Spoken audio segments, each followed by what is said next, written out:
இன்றைக்கி நம்ம பார்க்க போகிறது வெள்ளைப்பூடு குழம்பு ரெசிபி.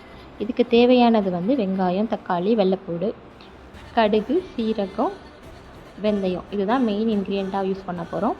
இதில் வந்து நம்ம வந்து நல்லா பேனை ஹீட் பண்ணிவிட்டு நல்லெண்ணெய் அப்பளை யூஸ் பண்ணணும். நல்லெண்ணெய் யூஸ் பண்ணால் தான் நமக்கு வந்து ஹெல்த்தி. நல்லெண்ணெய், சின்ன வெங்காயம், வெள்ளைப்பூடு எல்லாமே சேர்க்கணும். இல்லை நல்லெண்ணெய் போட்டுட்டு நல்லெண்ணெய் நல்லா காஞ்சதுக்கப்புறம் கடுகு, அதுக்கப்புறம் கொஞ்சோண்டு சீரகம், அடுத்து கொஞ்சோண்டு வெந்தயம் போடணும். எந்த ஒரு புளிக்குழம்பாக இருந்தாலும் வெந்தயம் போட்டால் உடம்புக்கு ரொம்ப நல்லது. இது வந்து எனக்கு எங்கள் அம்மா சொல்லி கொடுத்தது. எங்கள் அம்மா ஸ்டைலில் நான் வைக்கிறேன். இதிலேயே ஒரு சிலர் வந்து சுண்டவத்தல் போடுவாங்க.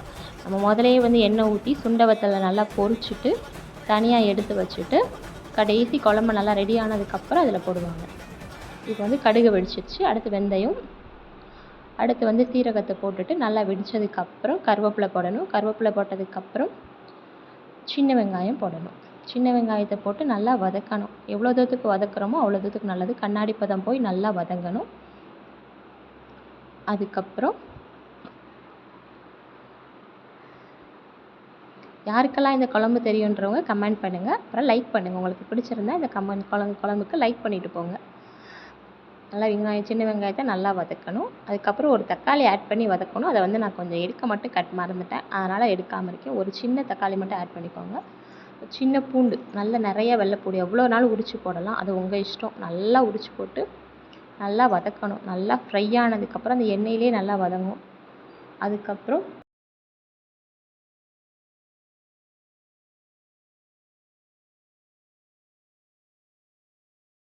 இப்போ வந்து அதில் லைட்டாக உப்பு போடுறோம். உப்பு போட்டால் வந்து அது கொஞ்சம் சீக்கிரம் வதங்கும் அப்படிங்கிறதுக்காக உப்பு ஆட் பண்ணுறாங்க.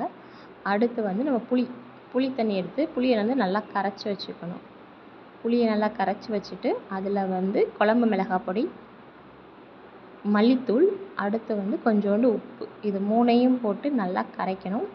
நல்லா கரைச்சி அதை ஒரு தனியாக எடுத்து வச்சுக்கணும். இந்த வெங்காயம், வெள்ளைப்பூடு நல்லா வதங்கினதுக்கப்புறம்தான் அதை ஆட் பண்ணணும்.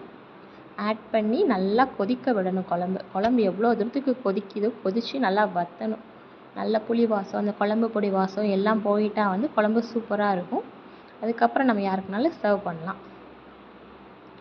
ஒரு தடவை இந்த குழம்பை வச்சு பார்த்துட்டு என்கிட்ட எனக்கு எல்லோரும் கமெண்ட் பண்ணுங்கள்.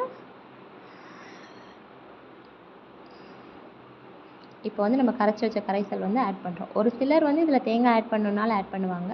இல்லைன்னா தேங்காய் பால் எடுத்து ஊற்றினா அதை விட இன்னும் டேஸ்ட்டாக இருக்கும். தேங்காய் ஆட் பண்ண போகிறீங்க அப்படின்னா தேங்காய், சீரகம், வத்தல் இதை மூணையும் நல்லா அரைச்சி ஆட் பண்ணணும். ஆட் பண்ணிங்கன்னா இன்னும் குழம்பு டேஸ்ட்டாக இருக்கும்.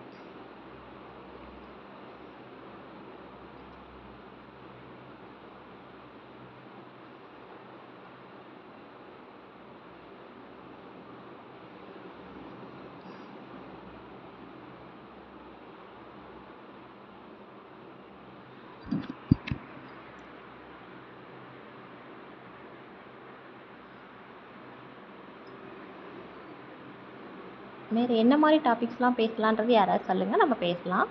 குழம்பு வந்து நல்லா கொதிக்கணும்.